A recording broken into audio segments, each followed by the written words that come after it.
বাঁধের ১৬টি জল কপাট খোলা থাকার পরও ফের পানি বেড়েছে কাপ্তাই হ্রদে। পানির স্তর বিপদসীমায় পৌঁছায় দুর্ভোগে পড়েছে প্রায় ১৫,০০০ মানুষ।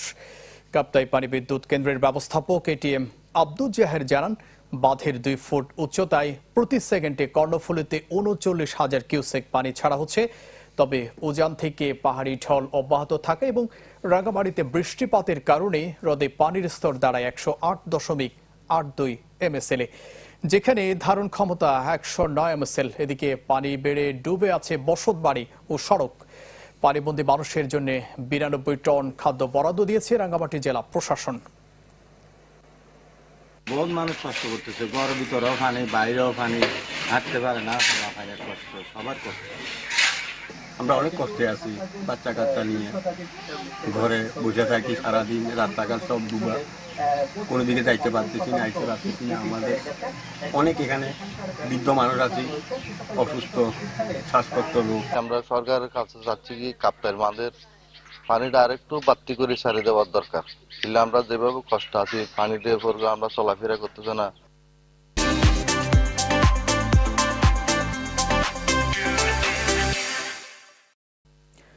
দর্শক, এ বিষয়ে বিস্তারিত জানাতে রাঙ্গামাটি থেকে সরাসরি যুক্ত হচ্ছেন সহকর্মী জিয়াউল হক।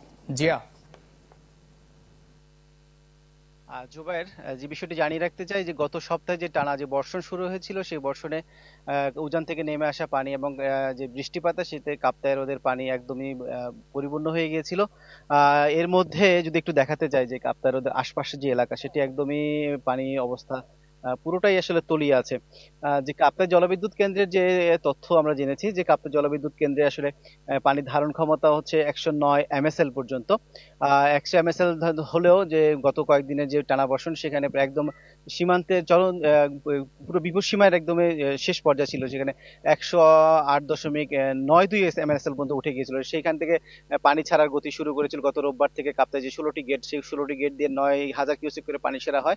এরপরে যে ৯ ইঞ্চি থেকে বাড়িয়ে ১ ফুট করা হয়, ১ ফুট থেকে ১.৫ ফুট করা হয়।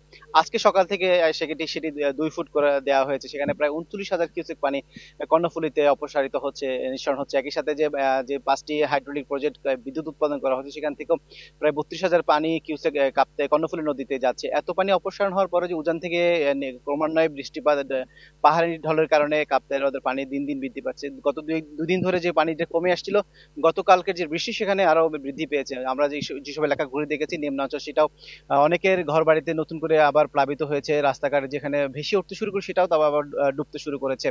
জেলা প্রশাসনের তথ্য মতে রাঙ্গামাটি জেলায় যে লংগদু, বাগাইছড়ি, বরকল এবং জুরাইছড়ি বেশ কিছু এলাকার মানুষ এখনো পানিবন্দী অবস্থায় রয়েছে। প্রায় ১৫,০০০ মানুষ পানিবন্দী রয়েছে বলে আমরা জেলা প্রশাসন সূত্রে জানতে পেরেছি। এবং যারা আশ্রয় কেন্দ্রে আছে, তাদেরকে রান্না করা খাবার দেয়া হচ্ছে জেলা প্রশাসনের পক্ষ থেকে। এবং যারা এখন পর্যন্ত বাড়িঘরে অবস্থান, তাদেরকে চাল, ডাল সহ বিভিন্ন খাদ্য সামগ্রী জেলা প্রশাসন এবং উপজেলা প্রশাসন থেকে দেয়া হচ্ছে। মানুষজন বলছে যে এখন ঘর বাড়ি রেখে গেলে সেখানে চুরি বা ডাকাতি। ধন্যবাদ আপনাকে। দর্শক, ফের পানি বেড়েছে কাপ্তাই হ্রদে। বিস্তারিত জানাতে রাঙ্গামাটি থেকে যুক্ত হয়েছিলেন সহকর্মী জিয়াউল হক।